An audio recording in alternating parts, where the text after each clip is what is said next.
नमस्कार।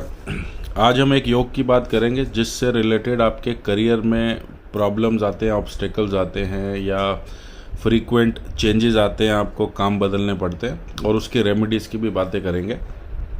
जैसा कि आप देख सकते हैं, जहां नंबर 4 लिखा हुआ, ये हमारा 10वां घर हो गया, यानी जिसको हाउस ऑफ करियर बोल देते हैं, कर्म स्थान बोल देते हैं।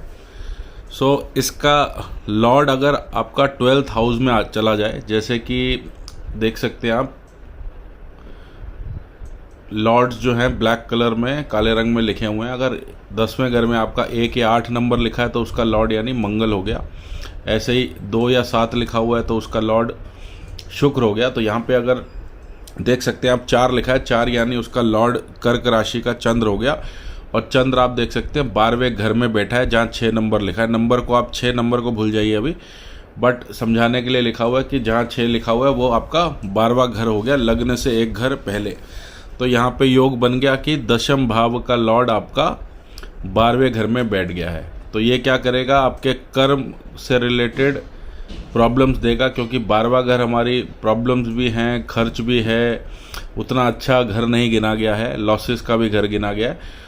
और कर्म का लॉर्ड आपका 10th हाउस का लॉर्ड वहाँ जाना उतना अच्छा नहीं गिना गया है। अब इसकी कुछ रेमेडीज़ की डिस्कशन करते हैं। जैसे कि 10th का लॉर्ड अगर 12th में गया तो वो अपना काम तो करेगा। देखिए, ग्रह अगर 12वें चला गया तो वो 12वें के फल तो देगा, लॉसेस देगा, चेंजेस देगा, प्रॉब्लम्स देगा। तो इसकी सिंपल सी रेमेडी क्या है कि अगर आप अपने कर्म को 12वें घर से रिलेटेड जो भी ट्रेड्स हैं, जो भी 12वां घर जिन भी चीज़ों का कारक होता है, उन्हीं चीज़ों से अगर आप अपने कर्म को जोड़ दें तो काफ़ी हद तक ये प्रॉब्लम्स आपको नहीं मिलेंगी लाइफ में या वर्क प्लेस पे। जैसा कि देख सकते हैं आप, ब्लू कलर में नीले रंग में जो राइट साइड पे लिखा हुआ है, ये कुछ ट्रेड्स हैं 12वें घर के, जैसे कि फॉरेन है, चैरिटी है, donation, NGO, spirituality, health care, jail, legal, investment, hidden चीज़ें, हिडन टैलेंट, हिडन थिंग्स, ये सारी चीज़ें 12वें घर से गिनी जाती हैं। तो एक एक करके कुछ चीज़ों पर इसमें समझते हैं। जैसे कि फॉरेन लिखा है तो आप अपने कर्म को फॉरेन से जोड़ सकते हैं। कैसे कि आप विदेश में जाके जॉब कर सकते हैं, बिजनेसमैन है तो इम्पोर्ट एक्सपोर्ट का काम कर सकते हैं, फॉरेन के क्लाइंट्स से बातें कर सकते हैं, फॉरेन के क्लाइंट्स हैंडल कर सकते हैं इंडिया में बैठे हुए। तो कैसे भी तरह से आप अपने काम को फॉरेन से जोड़ लीजिए। जैसे मान लीजिए आप किसी बैंक में जॉब करते हैं या आपका करियर शुरू से बैंक से रिलेटेड है, तो आप फॉरेक्स डिपार्टमेंट में काम कर सकते हैं, जहाँ पे अगेन फॉरेन एक्सचेंज वगैरह की या विदेशी मुद्रा की बातें हो रही हैं।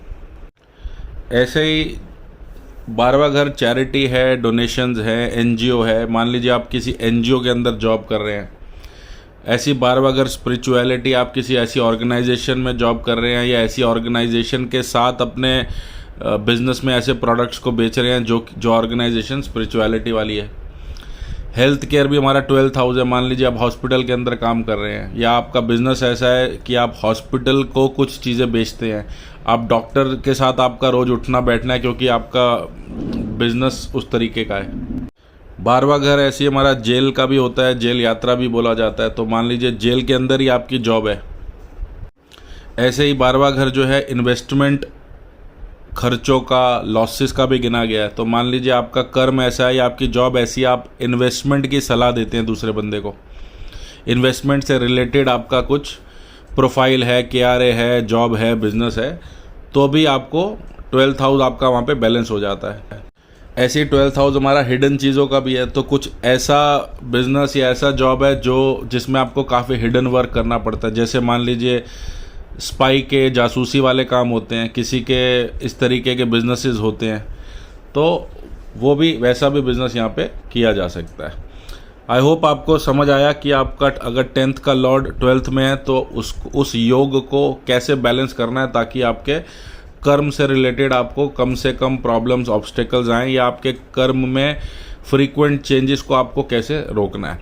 अगर आपका ये योग आपके हॉरोस्कोप में है तो आप कमेंट कर सकते हैं यूट्यूब कमेंट सेक्शन में। हम ट्राई करेंगे आपके आंसर्स देने के लिए। नमस्कार।